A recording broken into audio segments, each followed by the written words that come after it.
দিনটা ছিল বৃহস্পতিবার, কিন্তু তোমরা আজকে পাচ্ছ ভিডিওটা শনিবারে।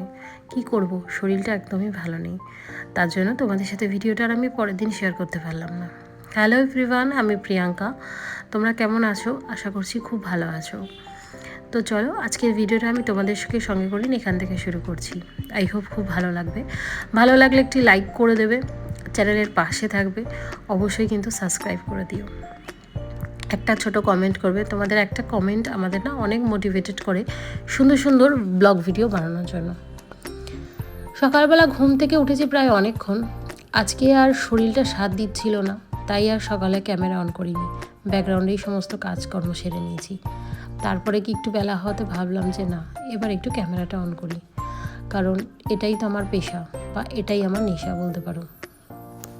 তোমাদের সাথে ভিডিও শেয়ার না করলে আমার না ভালো লাগে না, কেন জানি না, কিন্তু ওই অনেক সময় কাজের তাড়নায়, মানে নিজের বিজনেসের কাজ, আবার হয়তো ব্লগটা এডিট থাকে না করা, সবটাই তো এটাগুলোকে আমাকে নিজে হাতে করতে হয়। হ্যাঁ, যদি আমার হাজব্যান্ড কিছুটা পারতো না এডিটিং, আমি নিশ্চয়ই না অনেকটা নিশ্চিন্তে থাকতাম, শুধুমাত্র ভয়েস ওভারটা দিয়ে রাখতাম, বাকিটা ওই সামলে নিত। সবাই তো আর সব কিছু জীবনে পারে না, আমিও কিন্তু অনেক শিখেছি, থেকেই তো মানুষ শেখে, তাই না? যাই হোক, তো চলো, যেহেতু বৃহস্পতিবার, সকাল সকাল উঠে ওই যে বললাম ব্যাকগ্রাউন্ডের সমস্ত কাজকর্মগুলো নিচে সেরে নিয়েছি। আর এখন তো আমার খুব কাজও বেড়ে গেছে একটা এক্সট্রা করে। এখন নিচে একটা ঘর আমাকে পরিষ্কার করতে হয়, ওপরে একটা ঘর পরিষ্কার করতে হয়। তো চলো, মশারিটাকে ঢুকিয়ে রাখবো প্লাস্টিকের মধ্যে। খুব পাতলা মশারি তো, একটু অত খোঁচা লাগলে না ফুটো হয়ে যাচ্ছে, তো ওর জন্যই আমি মশারিটাকে প্লাস্টিকে ঢুকিয়ে রাখি। আর ওই যে আমার ঘরে একজন আছে দুষ্টু মহিলা, দুষ্টুর জন্য আরও বেশি ঢুকিয়ে রাখি, জানো না তো। এখন নেই, যাবে একটু পরেই পড়তে। আমি তো ওপরে এসেছি, ঘরটা গুছিয়ে যাবো এখন স্নান করতে। যেহেতু বৃহস্পতিবার, আজকে ঠাকুর দিয়ে আছে। আজকে বেশি কিছু রান্না করব না, জানো তো, শরীরটা যেহেতু ভালো না। আজকে টক ডাল করব, আর করব হচ্ছে ভাত, আর করব হচ্ছে তোমার ওই ভাজা টাইপের একটা কিছু করব। তবে আমার মেয়ে বললো যে মা, ওর যেহেতু টমেটোর ডাল খুব পছন্দ, তো বললো যে মা তুমি শুধু টমেটোর ডালই আজকে করো, আর আমাকে একটু পাঁপড় ভেজে দিও। তাহলে আমি যে ঠিক আছে। তবে বিট গাজর মানে কেটে রেখে এসেছি, যদি প্রয়োজন হয় তাহলে ভাজবো, নাহলে রাত্রেবেলা ভেজে নেবো। যাই হোক, চলো, এখন সমস্ত কাজকর্ম তো এখানে কমপ্লিট। আগে জানো তো এই ঘরে না 3 সপ্তাহ বাদে একদিন এই বিছনার চাদর চেঞ্জ করতাম, বাট এখন তো ওই 2 দিন অন্তর অন্তরই চেঞ্জ করতে হবে। কাচাকুচি আজকে বেশি একটা কিছু নেই, তাই ভাবলাম যে না, সমস্ত কাজকর্মগুলো তাড়াতাড়ি সেরে আগে স্নান করে নিয়ে দেন ঠাকুরটা দিয়ে আবার নিজের ব্যবসার কাজে বসতে হবে। তাই এখন ঘরটা মুছে নিচ্ছি। স্নান তো হয়ে গেছে, ঠাকুরের বাসনটাও মাজতে হবে। আজকে এগুলো করেনি বর, যেহেতু ওর সময় পায়নি করেনি। কিন্তু সত্যি কথা বলতে কি, আমি খুব লাকি জানো তো, যে আমার বর মাঝে মধ্যে ঠাকুর দিয়ে দেয় সকালবেলা বিশেষ করে, আবার মাঝে মধ্যে ঠাকুরের বাসন ধুয়ে রাখে, ঘরটা মুছে রাখে। দেখো, দুজনের সংসার, মিলেমিশে তো করতেই হবে। ও যদি মাঝে মধ্যে একটু হেল্প করে দেয় না, এতে আমার অনেক উপকার হয়। কিন্তু আমি সবসময় তো আর ওকে বলতে পারি না কি গো নিজের কাজ ছেড়ে আমার কাজটা করে দাও, সেটা হয় না। যার যেরকম কাজ, যখন যে যেরকম সময় পায় সে সেরকমভাবে করি। আর ভগবানের কাছে বলি যে ঠাকুর সবাইকে ভালো রেখো, সবাইকে এইভাবে সুস্থ রাখো। আমাকে জিজ্ঞাসা করছে বাজার থেকে কিছু আনতে হবে কিনা, ও যাবে বাজারে, বিকেলে আবার যাবো একটু স্পেন্সারে। ঘরে সদাইগুলো তো মোটামুটি শেষই হয়ে গেছে, তো সেগুলোই আনতে হবে, তো তার জন্য যাব স্পেন্সারে। এখন তো বর যাবে সোদপুর বাজারে আর কি, মানে আমাদের সোদপুরে যে মেন আর কি বাজার, সেখানে যাবে সবজি বাজার করতে। ও যাওয়ার সময় মেয়েকে পড়তে দিয়ে নিয়ে যাবে। সকালবেলা মেয়ে আমার বর প্রত্যেকেরই স্নান টান হয়ে গেছে, আর আমি বাকি ছিলাম। তাই ভাবলাম যে না, করে আগে ঠাকুরটা দিয়ে নিই, তারপরে কিন্তু আমি বাকি কাজকর্ম সারবো। তবে আজকে দুপুরবেলা বেশি একটা কাজকর্ম নেই, ওই গরম গরম একটু ভাত ডাল করে নেবো, যেটা কোনই টাইম লাগবে করতে। বাকি এবার আমি পুজোটা দিয়ে আগে নিজের লাইভের কাজে বসবো। ওই লাইভে যখন থাকবো তখন তো তোমাদের সাথে সেভাবে দেখানো হয় না যে কিভাবে কাজ করি না করি। তবে একদিন তোমাদের নিশ্চয়ই দেখাবো যে আমি কিভাবে কাজ করি। তো চলো, সেটাও তোমাদের অপেক্ষায় রাখলাম, কবে দেখাবো এখনই কথা দিতে পারছি না।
সরজ রজ নিজ মন মুকুর সুতারি বরণ রঘুবর বিমল যশু দশক ফলচারি।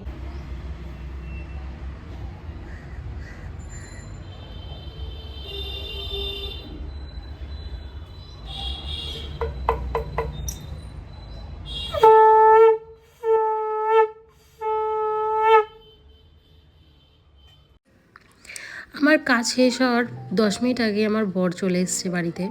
আর এখানে দেখো কচি নিম পাতা নিয়ে এসছে। ওই যে বলেছিলাম না তোমাদের বাজারে গেছিলো, আর কচি সজনে ডাঁটা। এখন তো এই সময় এগুলোই খেতে হয়, বেশ সুন্দর তরকারি বড়ি টড়ি দিয়ে খুবই ভালো লাগে। আর এই সেই মোচা খেতে আমরা ভীষণ ভালোবাসি সবাই। আর এই মোচা কিন্তু ছোলে আমার মানে কাটে আমার বর, ছোলে আমার মেয়ে, রান্নাটা আমি করি, খাই কিন্তু 3 জনে। বেশ মজার, তাই না? এখন দেখো দুপুরবেলাটা খেয়ে নিচ্ছি। মেয়ের খাওয়া হয়ে গেছে, ওকে বললাম তুই একটু বিশ্রাম কর, দিতে আবার বেরোবি। কি করবি? দুটো বাজবি?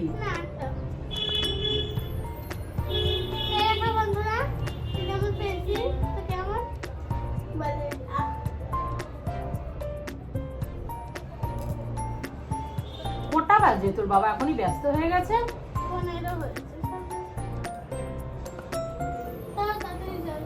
কালকে আবার দেখতে হবে যে নাচের স্কুলের প্রোগ্রাম মাঠে। তো বেরিয়ে যা, আবার বাড়ি নেই।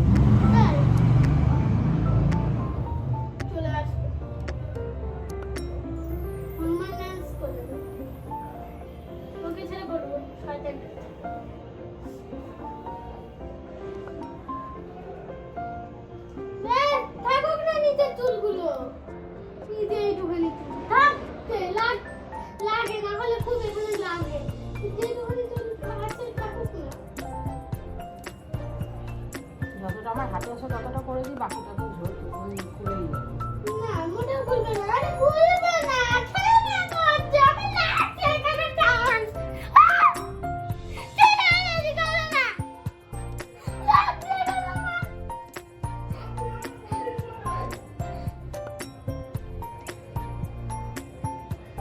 তাহলে আর শুধু শুধু অপর দিকটা বেঁধে লাভটা কি? খুলে চলে যায়।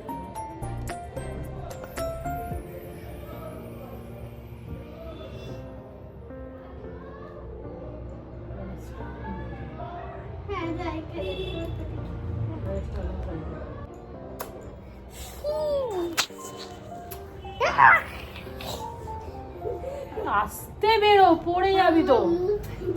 যা, বাবা ডাকছে, যা। দুপুরবেলা বিশ্রামের পরেও শরীরটা ঠিক ভালো লাগছিল না, জানো তো। তারপরেও এই জামা কাপড়গুলো গুছিয়ে খানিকক্ষণ বিশ্রাম করলাম।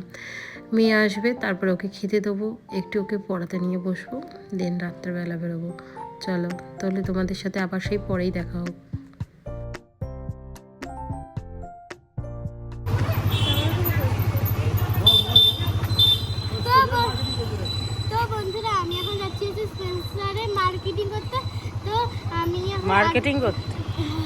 মার্কেটিং বলতে জিনিসপত্র খাবার।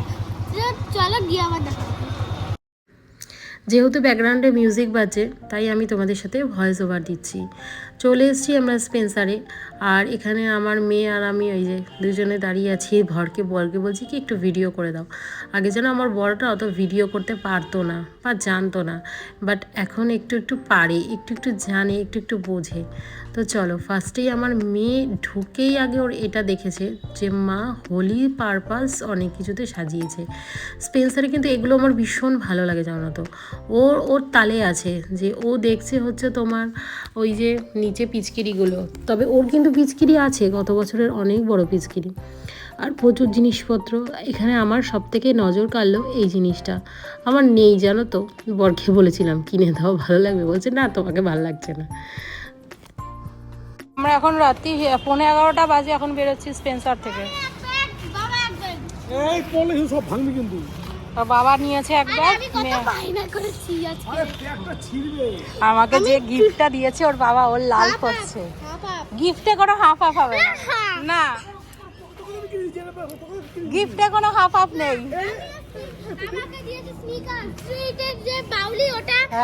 গিফটে কোনো হাফ মায়ের গিফটে কোনো হাফ নেই। এত রাত হয়ে গেছে, লাইট বন্ধ করে দিয়েছে। এবার 11:15 বাজে, বুঝতে পারছি 11টা বাজলেই বন্ধ হয়ে যাবে। অনেকে ভাবে হয়তো রাত্রেবেলা তেমন কোনো কাজ থাকে না, কিন্তু বিশ্বাস করো সারাদিন যেগুলো ইউজ করা হয় রাত্রেবেলা থাকে টুকটাকি কাজ। দুপুরবেলা ওই বিট গাজরটা ভাজিনি, তো ভাবলাম যে না রাত্রেবেলা একটু ভাজা করি। আর ডাল আছে নিচ থেকে, মা মানে শাশুড়ি মা ডাল দিয়েছে আর একটা ডিম দিয়েছে, আর আমি দুটো ডিমের অমলেট করে নেবো। আর একটু আলু ছিল, তো ভাবলাম যে না আলুগুলো একটু ধুয়ে নিই, দুপুরবেলাই আলুগুলো এনে রেখেছে, এবার সকালের জন্য আর ওয়েট করলাম না জানো তো। আলুগুলো যদি এখন ধুয়ে রাখি রাত্রেবেলা তাহলে কী হবে, জলটা ঝরে যাবে আর সকালবেলা আমার রান্নাবান্না করতে সুবিধা হবে। তাই ভাবলাম যে না আলু ধুয়ে রাখি। বিট গাজরটা যেহেতু একটু সেদ্ধ হতে টাইম লাগে, তাই ওটাকে আস্তে করে বসিয়ে দিয়ে এই ফাঁকে আলুটা ধুয়ে নিলাম। আর সংসারে টুকটাক কম কাজ ছিল না গো, জানো না তো, প্রচুর কাজ ছিল। এটা এখানে পড়ে রয়েছে, ওটা এখানে পড়ে রয়েছে। যেহেতু আজকে পেটটা ভালো না, তার জন্য একটু গরম গরম ভাত খাচ্ছি। আর নয়তো আমি রাত্রেবেলা মোটামুটি রুটিই খাই। চলো খাওয়া দাওয়া কমপ্লিট, বাসন টাসন রেখে দিয়েছি, পরের দিন মাজবো। শরীর আর ভালো লাগছে না, মনটাও ভালো লাগছে না, ভাবছি কতক্ষণে গিয়ে শোবো। দাঁতটা ব্রাশ করে নিই। অনেকে হয়তো দেখে বলবে ইস অক হক থু আঙুল দিয়ে দাঁত মাজছে, কিন্তু বিশ্বাস করো ছোটোবেলায় এরকমই মাজতাম। চলে এসেছি ওপরে, এখন তো শোবো। খাওয়া দাওয়া তো কমপ্লিট, খেতে বসেছি লাস্ট একটুখানি যখন সময়, তখন দেখলাম একটা হালকা হাওয়া দিল জানো তো, আর হালকা ধুলো উড়ো আবার সেই বারান্দায় আমাদের ধুলো হয়েছে একটু। যাই হোক, মনে হচ্ছে কোথাও একটা বৃষ্টি হয়েছে, কারণ হালকা ঠান্ডা হাওয়া আসছে, বেশ ভালো লাগছে গায়ে কিন্তু হাওয়াটা। বাই দ্য ওয়ে চলো এখন ঘুমাবো, আর কোনো কাজ নেই। আবার দেখা হবে পরে একটা সুন্দর নেক্সট ব্লগে। তাদের জন্য তোমরা খুব ভালো থেকো, সুস্থ থেকো, টাটা।